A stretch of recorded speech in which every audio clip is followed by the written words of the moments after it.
Back live here on the Reier on YouTube channel. It is time once again for No Sleep Teal, a rejoiner edition of NST after those Seattle Seahawks become the latest world champions in professional football.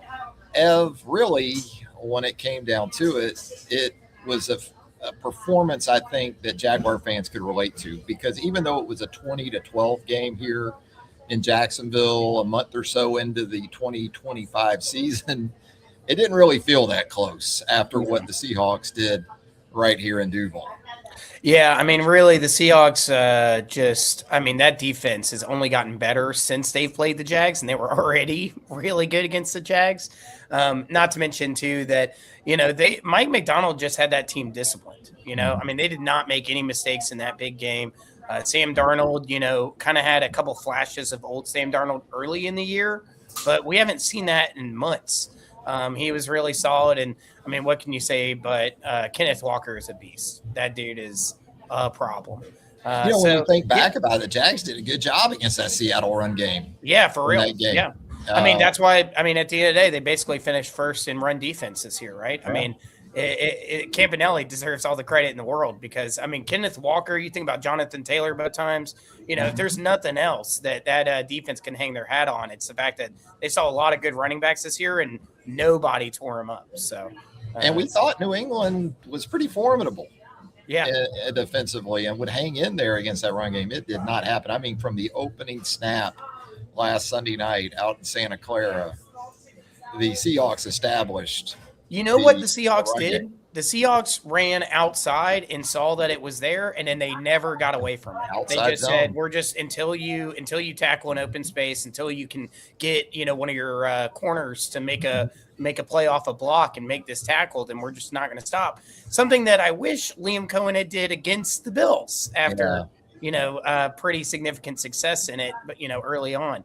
But that's neither here nor there. But yeah, no, they just found an area in which, because guys like Gonzalez, they're great. Like there's some really talented guys in that secondary and at that second level. Plays. Yeah. But at the end of the day, if it's a well executed blocking scheme, even if you are that good, you're not gonna be able to make that play most of the time. So, full credit to the Seahawks. Mike McDonald, third youngest Super Bowl winning coach ever, I think. They're going to be a problem for the long term. Yeah, it was kind of it felt similar, but it played out different ways for those two defenses, the Jags and the Patriots, because the Patriots, as you said, from the opening snap, and we love our guy Anthony Jennings, the outside linebacker for the New England Patriots, but boy, first snap they got after him. Pats really struggled to set an edge against that outside zone. Jags did a good job, but Smith and Jigba just torched the Jags. Whereas that's the thing, the Seahawks never really had to go to him all that much because they ran it so well against the Patriots. Yeah, no, that was the thing, is that's a whole facet of their offense that they really didn't have to tap into. That's why I think even if the Patriots had maybe tightened it back up to like a tight game in that second half when they kind of started to wake up a little bit, you haven't even tried that aspect of your offense yet. You can hit Smith and Jigba down the field for an easy score sometimes. Not to mention that, Cooper Kupp had a really solid game. They've got weapons. AJ Barner's a really good tight end. And they did, I think they deserve some credit too, Kenneth Walker, especially in that offensive line, because no Charbonnet is a big deal. It didn't seem like a big deal with the way that they won that game, but he is such an important, off-speed pitch to Kenneth Walker as the feature back that, I thought maybe the Patriots would be able to kind of, make that run game a little one-dimensional, but it just didn't matter. They just couldn't do it. And it doesn't help too when your offensive line's just getting destroyed. When you're not winning the lines of scrimmage on either side of the ball, the game just continues to get worse and worse for that defense. What was similar for the Jaguars and Patriots offense was that they couldn't keep the Seahawks off their quarterbacks. Drake May got the Trevor Lawrence treatment. Oh yeah. From back in the regular season. I think Trevor was sacked 7 times by the Seahawks, and Drake May was sacked 6, but it had to feel like to him 10 plus because it affected him very early. And he got sped up and he never really recovered from. No, Drake May's obviously extremely talented. He's going to be fine long term, but we were kind of seeing it in the weeks coming up that he looked a little frazzled. Even in these games that they were winning. So once the Seahawks started to really get after him, I was like, yeah, I don't see May being able to mentally stay solid enough to engineer a comeback. And, at the end of the day, too, don't get me wrong, Patriots don't have bad weapons, but they didn't have a guy in that game that could, flip it. You know what I mean? Like, either in the run game or in the passing game. Like, Keyshawn Boutte, really talented dude, but he's kind of a feast and famine guy. They got a lot of 2/3s, don't they? Yeah, Stephon Diggs is a 2-3 at this point. Shout out Stephon Diggs for spinning the football after a first down catch when you're down 2 scores with 3 minutes left in the Super Bowl. That's fire. That's awesome, especially when you're about to go to jail too. That's around the corner. But I don't want to get too much into those jokes. Yeah, it was a dominant performance. It felt like a good bit more than 29-13. Yeah, because it really was. Yeah. It was fantasy yards for much of that game. And, I think the rest of the AFC didn't mind Mike Vrabel coming out in the day or so after and saying, no, Will Campbell's our left tackle. Yeah. Cool story, bro. Well, it's so weird with Will Campbell. Like, I still think he's going to end up being like a several, all-pro, Pro Bowl type guy. He's got everything. And overall this year, he had a good year. But, man, he definitely, in terms of what he has to work on immediately, if you want to know how to beat him, just go watch that tape. It was right there. So, yeah, he struggles with speed, but he makes up for it by struggling with power. And I'm with you, though, all jokes aside. I think Will Campbell in time will be a really good player. Super talented, but yeah, he's got the tools to be certainly a lot better than what we saw in that Super Bowl, or really throughout his rookie campaign up in Foxborough. So with all this being said, you see the Patriots really not very competitive in that game against the Seahawks. How much are you kicking yourself if you're the Bills, if you're the Broncos, especially with the Broncos not having Bo Nix, not that he was Elway or is Elway by any means, but the Jaguars even. Because you look at that Patriots team and you think, really? Why not us, right? No, you have to think that way, right? Where it's like the Patriots kind of barely got across the line in all these playoff games. If the Jags can just beat the Bills, you're kind of thinking, well, we already demolished the Broncos earlier in the year. The Patriots don't seem convincing. I mean, that's why that game felt so huge. I think when the Jags were playing the Bills, is that Jags fans, maybe they shouldn't have been thinking like this, because you never know. You can absolutely lose in Denver on a second go, but you were thinking, well, if we beat the Bills, we're kind of on the fast track to the Super Bowl right now. Like we're very much in the running. So yeah, I mean, it stinks. I will say that I've seen Jags fans. I've seen maybe it's just like a post that keeps resurfacing in my feed, but there was this like running thing where people were posting, well, the Jags would have put up 20 on the Seahawks by now. We didn't put 20 up on them earlier in the year, so I don't know. But penalties were down. We had cut back on penalties. Yeah, I guess, man. Like I didn't comment or whatever, but I was thinking, like you said earlier, the Seahawks defense only got better. They didn't get worse. Yeah. I don't know what some Jags fans are thinking that we would have been, really, maybe even leading that game. I honestly, if the Jags were playing the Seahawks and the Seahawks played at the level they played in the Super Bowl, then the Jags aren't winning that game either. Like, they're not. It's better for us to sit here and what if it. Yeah. It's fun to say what if. They could have absolutely been AFC champions. That is a tough pill to swallow, is that, you really did feel like you were not, far from doing that. Yeah. So I don't know. I've tried not to think about the Jags all that much, to be honest. I've been trying to still swallow that bitter pill. But yeah, especially if I'm Josh Allen, though, when you say the Bills as well, like, man, it stinks, because even though the Bills are probably have the least talented roster that they've had in years, this was the year that you could do it, at least that you could get out of the AFC. I still think the Bills are the team in the AFC kicking themselves the most. Yeah, And I think it shows up in the fact that they fired their coach. Yeah. Because their ownership, their management looked at it like, if we're not going to do it now, then when are we going to we're do not it? doing it with Sean McDermott. Yeah. Which is probably true. You know, like, I mean, I like Sean McDermott. He's obviously a good coach. He's absolutely a quality NFL head coach. But I mean, you know, at the end of the day, you've built this, right? You've had it built for a while.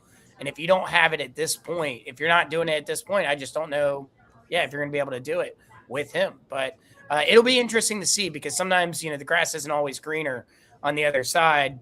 You know, you get a new head coach in there and you don't exactly, you know, get off to the strongest start. You might lose a couple of years of Josh Allen instead of, you know, actually taking advantage of it. And so as we look ahead, getting into the franchise tag window coming up, starting next week, still the strong sentiment out there that Devin Lloyd, coming off an outstanding campaign as off the ball linebacker, and then also Travis Etienne, a very, very good campaign at the running back position. Expectation, I guess, still that neither will be tagged by the Jaguars. They're going to hit the market. Yeah. No, it's unfortunate, but the Jaguars don't exactly have a ton of resources to currently work with when it comes to franchise tagging and when it comes to the beginning of the free agent market. They're going to have to kind of get a little creative, both with, you know, maybe moving some salaries around / maybe getting rid of some guys that, you know, you ideally wouldn't have to. But right now, Devin Lloyd's going to hit the open market, and he's going to be highly sought after. I mean, he's arguably – I think you could make a case that Devin Lloyd is a top 5 free agent in the NFL, period.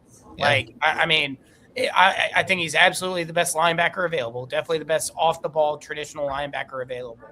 And he's still relatively young. You know, I mean, you know, for being, you know, 4 or 5 years deep, I mean, he is young. So I think we're unfortunately probably not going to be able to keep up with Devin Lloyd's market. Travis Etienne's market's going to be interesting because at the end of the day, running backs are still underpaid. Their value has come back. You know, running the football over the past 2 or 3 years has definitely come back in style. But I don't know what kind of contracts we're going to be looking at, because he's got injury history that might turn some teams off. You know, he also, you know, it's kind of been a guy that hasn't consistently done it year after year after year. It's kind of been, you know, 1 year, then a bad year, 1 year, whatever. So I'd be curious to see what the opening market looks like for Travis Etienne. And also, if Etienne doesn't really want to leave Jack's idea, you know, we don't really know about that. You can still work out deals, I guess, theoretically. Theoretically, you know, I mean, if Etienne is like, hey, so this is what I'm getting. If y'all can get close to matching this, or if you can offer me a backloaded deal, that's the other thing, right? If a team comes to Etienne, I think a lot of teams are probably going to give him a 1-year deal or a 2-year deal. If the Jaguars are somehow able to structure something that's 2 or 3, you know, maybe a little extra year, a little extra whatever, guaranteed money down the line, that could be the kind of thing that Etienne could bite on and stick around. But as we know, man, when you're a running back, your table life, he's got to get it with this deal. You got to go make the money. So I would be surprised if he took that, but that's really the only way I see the Jaguars able to keep him around. I think your point though is valid in that you're much more likely as the team to get a team-friendly deal after you've won 13 games. If the Jags were coming off the 2024 season with 3 or 4 wins, you're probably not going to have that potential. The Jags are in position, there's no doubt about it, to do some big things in the very near future. He's obviously a great fit for what they want to do. So maybe there could be some discount involved with Etienne. Your point, though, about Devin Lloyd, I think is dead on. I think reportedly his franchise valuation is like $28 million if you tried to tag him. Yeah, that's for 2026. That's just not going to happen. So again, as we look ahead here, where the NFL does it right, don't they? Even Rory McIlroy. I'm not sure if you saw Rory out at Pebble Beach, the Grand Slam winner on the PGA Tour. He even mentioned, he said, I'm not a big NFL fan, but the NFL absolutely gets it right with how they drip. He called it dripping. Oh yeah. And that's what it's about to crank up. because introspection is still ongoing, but boy, they get right into that next year and then that talent acquisition process, don't they? Yeah, I mean, honestly, I can think of years growing up, especially in high school that, especially when this is the early 2010s when the Jaguars were awful, that the most fun time of the year of being a Jaguars fan was March because we Last might year, sign someone. We yeah, might sign someone that will make us not bad. Uh, but yeah, I mean, I love it. I love the offseason of the NFL. It's it is a 365, always entertaining, always something going on. I think really that's why that and soccer are my two favorite sports because soccer doesn't take a break either. Really. But yeah, no, it'll be interesting. But I think really, unfortunately for maybe Jaguars fans that are hoping for maybe a very exciting next month and a half, I think really you're going to need to wait until April when we get to the draft. I mean, right. that's really where the Jaguars are going to put. There's going to be a ton of pressure on the Jaguars to draft really well this year. Which Don't have a first after round last pick, year, you right? feel like you hit some big ones. You had some misses, but you at least can hit some decent names. But the Jaguars just aren't in a position to No. really make a big splash in free agency. So I'm excited for it. But it's more about, if anything happens with the Jaguars, it's going to be kind of gravy. It's bonus. I'm not expecting anything really. Well, and they're going to have to do it outside the first round, Yeah. as we know. I mean, they have picks, but they don't have one in the first 32 Yeah. after the move up to go get Travis Hunter a year ago. I think it's the Browns, right? And Yeah. their The Browns. spot Yeah. got that Browns pick. have They're going to two be picking now. 24th instead of the Jags. But your point about free agency, absolutely true. And that's coming up. That's more on the immediate horizon Right. than April's draft. So what do you envision there? Do you I think think if ETN isn't back or they don't see him as being back, is that an area they could hit in free agency? Do they feel that strongly about LaQuint Allen and Michelle Tootin, two draft picks from a year ago? And also the linebacker position, assuming Lloyd moves on. You still have Ventrell Miller on that rookie deal. Is it as simple as that? How do they address some of this, you think? addressing Lloyd first, I don't think we'll really get, a whole lot in terms of, finding a like to like replacement or a high quality replacement because one, strapped for funds, but two, I do think that they're going to try and give Ventrell Miller a bit more of a role in 2026. I also think that they're probably going to go draft another probably mid-round linebacker guy.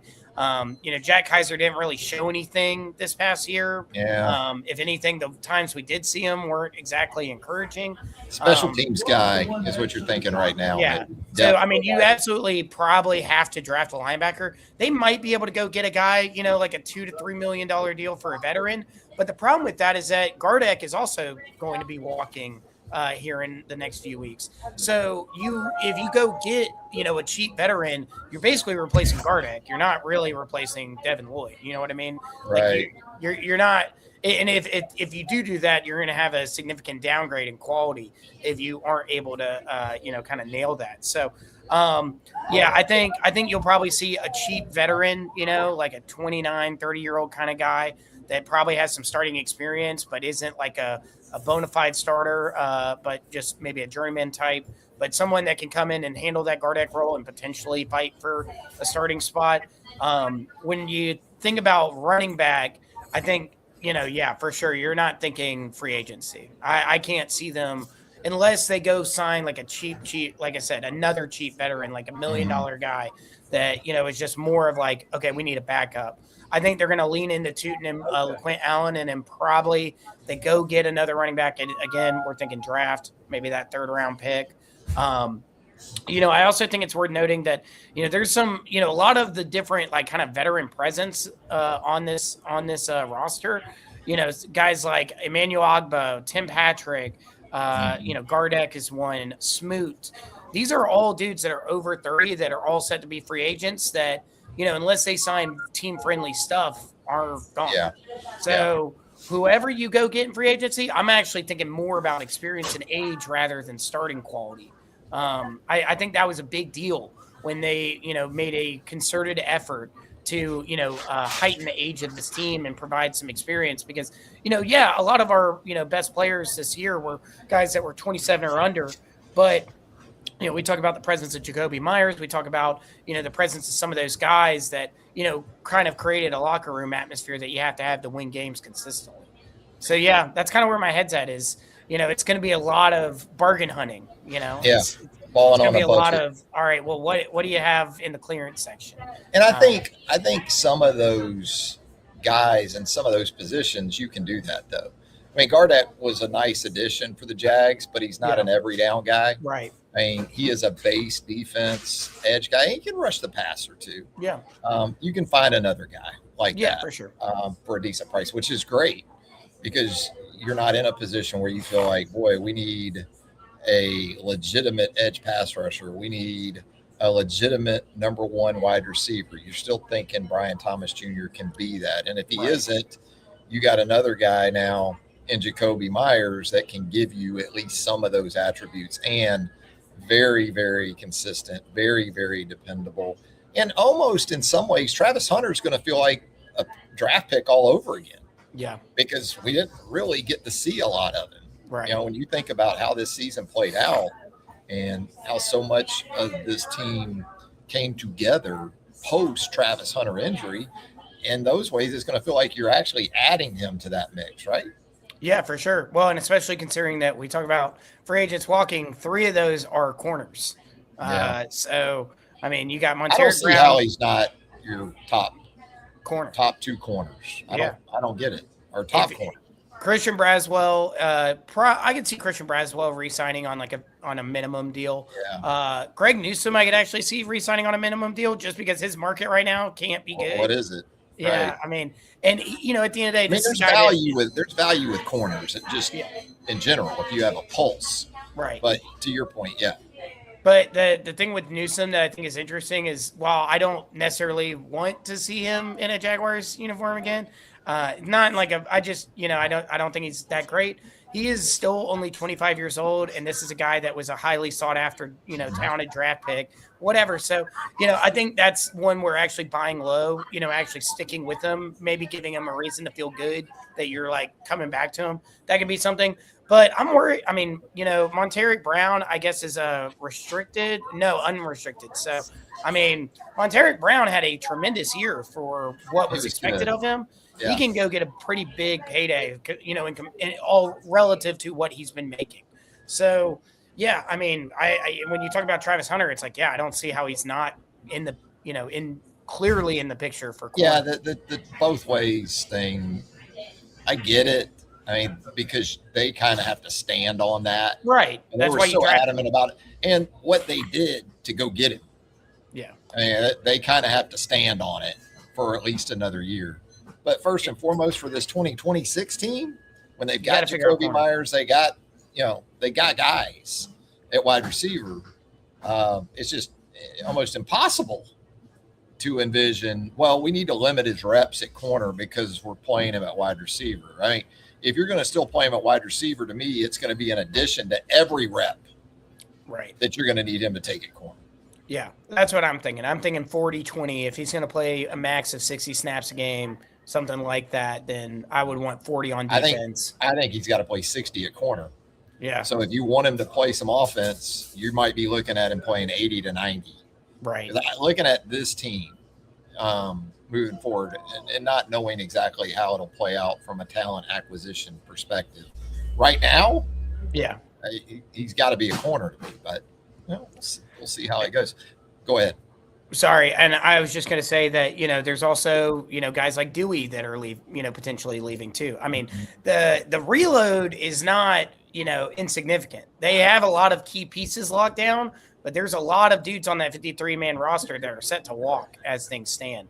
That locker room dynamic had become very good, and some of these guys are pretty important to that, I would say. Yeah. So it's like, because that's the thing is like you think about the 2022 team that scraped its way into the playoffs, not extremely talented team, but the locker room vibes were good. That 2017 team, that offense was not elite by any means, but that's what it takes to make the playoffs. Is you can't just have elite talent. You have to have that depth, that quality of depth. And the Jaguars had it this past year. Reloading that doesn't seem like it'd be that big of a challenge, but I don't know, man. Sometimes, you change too many ingredients and you can kind of ruin the pot. So it'll be something to look out for. Before we get out of here, and we are live, by the way, from Party Girl Avondale, where That's right. Avondale and Halifax come together over here on the west side of Duval. It is a chicken and dumplings Oh, that sounds good. Thursday, and they have flown out of here. We've got 2 or 3 dinners left. Hurry up. I was privileged to be able to have a small sample of those earlier. They are absolutely dynamite. Still got some meatloaf, Ma's meatloaf. It also sounds We good. still have some of that here. We have a meatloaf sandwich with a house dipping sauce to go with that. But yeah, I wanted to ask you before we get out of here, right now, understanding again, we're not into the franchise window. We're not in franchise tag window. We're not into free agency. We're not into obviously the draft process. Give me one Jag that needs to take the biggest step between now and the start of the 2026 season. Is it Trayvon Walker? Man. Is he still that guy? Is it maybe a guy that's maybe a little more off the radar or under the radar, like a Mason Smith? Is it one of those offensive linemen? Give me that guy for you. Yeah, I mean, Mason Smith definitely feels like it. I feel like the obvious answer would be Travis Hunter, just being real. I mean, I know when you get injured, it's not really his fault or whatever, but it's not like he had, exactly, taken the NFL by storm in the weeks coming up to that. When you're the second overall pick and we traded up for you, I feel like that's the obvious answer is because, you were getting your feet wet and then you get injured and that sucks. But you've now had 4 or 5 months to recover by this point. You're also going to have an entire offseason, your first full NFL offseason to properly train with other guys on other teams and do all that stuff. I feel like it has to be him, but I think Mason Smith is a great second pick because Mason Smith can be a guy that can be not even necessarily top 5 or whatever, but if he could be a top 10, at his position, then the Jaguars DL becomes a really, really big problem. And that would have been nice to have this past year. Not gonna lie. I think it's a crossroads here for Mason Smith. I could see him taking that step up to being a legitimate guy. I could see him not on this team. Yeah, for real. Yeah, I think it could go. I think it go either way, and we're talking more. I think along the lines of frontline guys too. But as far as next guys up, running back, I mean Tootin, Allen, assuming Etienne's moving on, linebacker Ventrell. Is he capable of being an every down off the ball guy? What do you do with your other linebacker? Is Foye? I mean, you tried that with Foye in the past off the ball, and it didn't go so well. That's what's concerning to me too about Lloyd leaving is I don't trust Foye anymore. Foye, I think he's fine at the mic. He's fine right there, but sometimes you got to move that guy over and do stuff with him. And I know they got to go find an off the ball guy because I don't know. Foye is still a sure tackler, right? Whatever, right. But the speed, the whatever, he's starting to look his age a little bit. I was also gonna say I mean he's already on the deal or whatever, and there's other guys that we're kind of overlooking him, but I'd kind of say Walker Little, figure out where you're starting in this offensive line. If you're a guard, he's not a tackle. I mean, if you're the guard, then be the guard and be it. Do it. Yeah. You are getting paid a pretty significant amount of money. I really kind of need to see that because Anton Harrison and Cole Van Lanen, I mean, really, those are your tackles. Hainsey at center, Ezra at guard, the other guard. Yeah. You need somebody at that one guard spot. Yeah, for sure. Yeah, I mean McCarry, right? So, but no. So yeah, I think those are 3 good names between Walker Little, Travis Hunter, and Mason Smith. I think that's pretty accurate to 3 guys that can and need to step up. We know Cam Little coming back. We know that. Oh yeah, dude was getting all the attention on the red carpet at the NFL honors. You wonder when Firehouse is just going to drop that sort of promotion. The fact that they don't have an outright sponsor on them is crazy. Well, I mean, the 40-plus yard field goal thing has got to be – I'm sure it's helping Firehouse a lot, but, man, they've been getting hammered on that with Cam. That's every Yeah. week. I mean, it's basically every week, BOGO. Well, we also, I think me and you might live in a bubble because I'm not sure if everyone else is texting That's each other true. about subs, Yeah. during the game. But Yeah. who knows? I hope everyone's taking advantage of it. You should be because Well, it's still cool. It hadn't that promotion hadn't sold out yet. Yeah, exactly. It's still punk rock. But it's DIY. Yeah, I mean, I wonder if we polled Jaguars fans at a game next year, if they still do the promotion, if we went around and asked 100 fans, Yeah, hey, what happens if Cam Little makes a 40-yard field goal? Do you know what happens? And just see if they, see how invested they are. We can do some R&D for Firehouse. Oh, man, I'm absolutely invested in it heavily. Yeah. Well, Ev, anything else before we get out of here? No, that's it. Sad that football season's over, but like you were saying, it never really ends. It's we got plenty to look forward to in the next couple months, and it'll build up all that excitement again for next fall. Now we have something to look forward to, which is brutal. Yeah. We're gonna get our hopes up all off season. Not trying to just be draft champs. Yeah, exactly. Trying to play a real sport. To use Kenny Powers when he was asked about jogging, I guess. Jogging. I'm not trying to be a champ at exercising. All right, my man. Always a lot of fun with you right here on No Sleep Till. Appreciate it, Ev. Appreciate each and every one of you tuning in with us live. And then also, as the show archives, right there on Reier on YouTube, hit that subscribe button if you haven't subscribed to Reier on YouTube as of yet. Hit us with that. There it is. Thumbs up. Thumbs out would help No Sleep Till as well. For Ev, I'm Travis. Thanks again. See ya.